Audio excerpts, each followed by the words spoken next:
அன்பானவர்களே, அன்பு வணக்கங்கள். இறந்தவருடைய நினைவு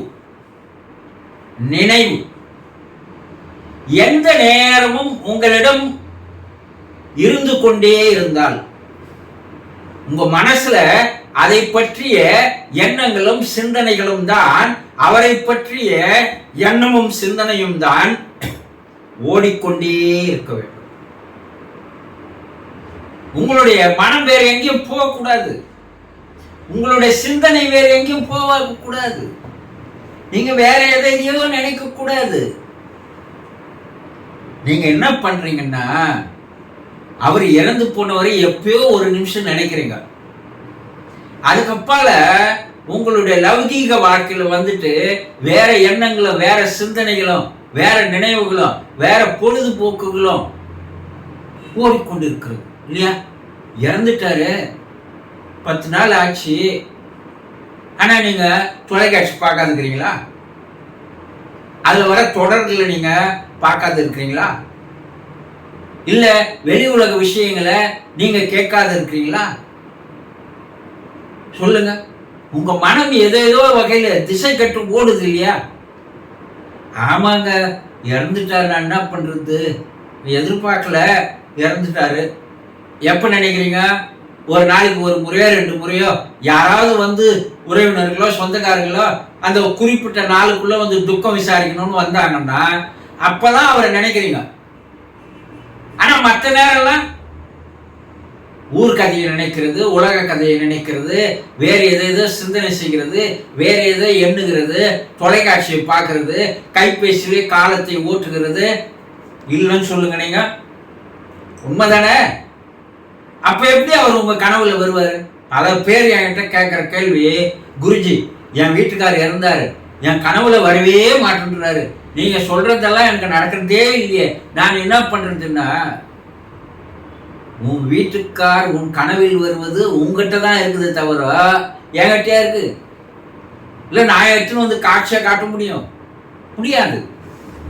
நீங்கள் உங்களுடைய நினைப்பும் எண்ணமும் சிந்தனையும் எந்த நேரமும் அவரை பற்றியே இருக்குமேயானால், அந்த நினைப்பினுடைய எண்ண அலைகளானது பிரபஞ்சத்தை தாண்டியும் போய் அந்த ஆன்மாவிடம் சேர்கிறது என்பது உண்மை. எங்கேயோ இருக்கிறாரு வெளிநாட்டுல ஒருத்தர், உங்க சொந்தக்காரோ இல்ல உங்க பிள்ளையோ உங்க பெண்ணோ உங்க உறவினரோ நண்பரோ வெளிநாட்டுல இருக்காரு. நீங்க அவரை ஒரு நாளைக்கு ஒரு 10 முறையாவது அவரை நினைச்சு பாக்குறீங்க. ரொம்ப நாள் ஆச்சு அவரை கூட பேசி, அவரை பார்த்து ரொம்ப நாள் ஆயிடுச்சு, நான் என்ன பண்றது? ஆனா ஏதோ அவருடைய சிந்தனை உங்களிடம் வந்து ஓடிக்கொண்டே இருக்கிறது. ஒரு 10 நாளைக்கு வச்சுக்கோங்க. 11வது நாள் ஒன்று அவர் உங்கள் கனவில் வருவார், அல்லது தொலைபேசி வரும், இல்லது வேற யாராவது ஒரு நபரின் மூலமாக செய்தி வரும். இது நடந்திருக்கு. மனவியல் வல்லுநர்கள் கூறுகிறார்கள், உங்கள் மனம் எதை நீங்கள் கற்பனை செய்கிறீர்களோ, எதை பற்றி எண்ணிக்கொண்டிருக்கிறீர்களோ, எதை பற்றி சிந்தித்துக் கொண்டிருக்கிறீர்களோ அது நடைபெறுவதற்கு 100% வாய்ப்புகள் இருக்கிறது என்று மனவியல் வல்லுநர்கள், அறிஞர்கள், விஞ்ஞானிகள் தெளிவுபட கூறுறாங்க. 2 நாளா உன்னை நினைச்சிட்டே இருந்த, நீ எதிரில் வந்து நிக்கிற, 100 ஆயுஷ்பா உனக்கு, சொல்றமா இல்லையா? இதெல்லாம் நடக்குது. இதெல்லாம் உண்மைன்னு நம்புறீங்கல்ல? அப்போ ஏன் அந்த ஆன்மா உங்ககிட்ட வரலன்னா, ஏன் அவங்க கனவுல வரலன்னா, நீங்க அவரை நினைக்கிறது இல்ல. அவரை பற்றிய எண்ணம் எப்போதும் உங்களிடம் இல்ல. அவரை பற்றிய சிந்தனை உங்களுக்கு இல்ல.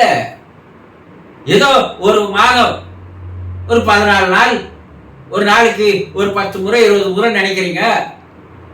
அப்புறம் மாதம் போக போக என்ன ஆயிடுது, அது கழுது தேஞ்சி கட்டெரும்பான கதையா சுத்தமா அவரை மறந்தே போயிடுறீங்க. அப்ப எப்படி அவர்கள் வருவார்கள்? உங்களோட வாழ்ந்து வந்த போது இருந்த அதே மனம்தான் இப்பொழுதும் அங்க இருக்குது, மேல இருக்குது. ஆன்மாவும் மனம்தான் வாழ்ந்துன்னு வருது.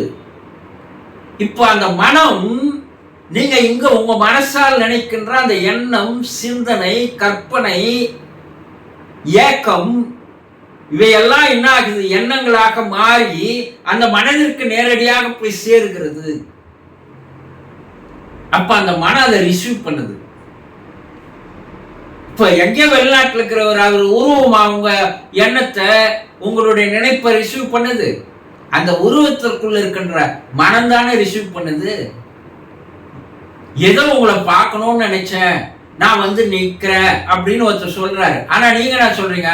அட ஒரு வாரமா உன்னதான்பா நினைச்சிட்டு இருக்கிறேன் அப்படின்னு சொல்றோம். அப்ப நீங்கள் நினைக்கின்ற அந்த நினைப்பு, அந்த நினைவனுடைய எண்ணங்கள் அவருடைய மனதிலே போய் ரீச் ஆகி அவர் உங்களை பார்க்க தூண்டுகின்ற அந்த நிலையை உங்களுடைய நினைப்பினுடைய எண்ண அலைகள் ஏற்படுத்துகிறது. இது விஞ்ஞான பூர்வமா இன்னும் நிறைய விளக்கங்கள் தரலாம்.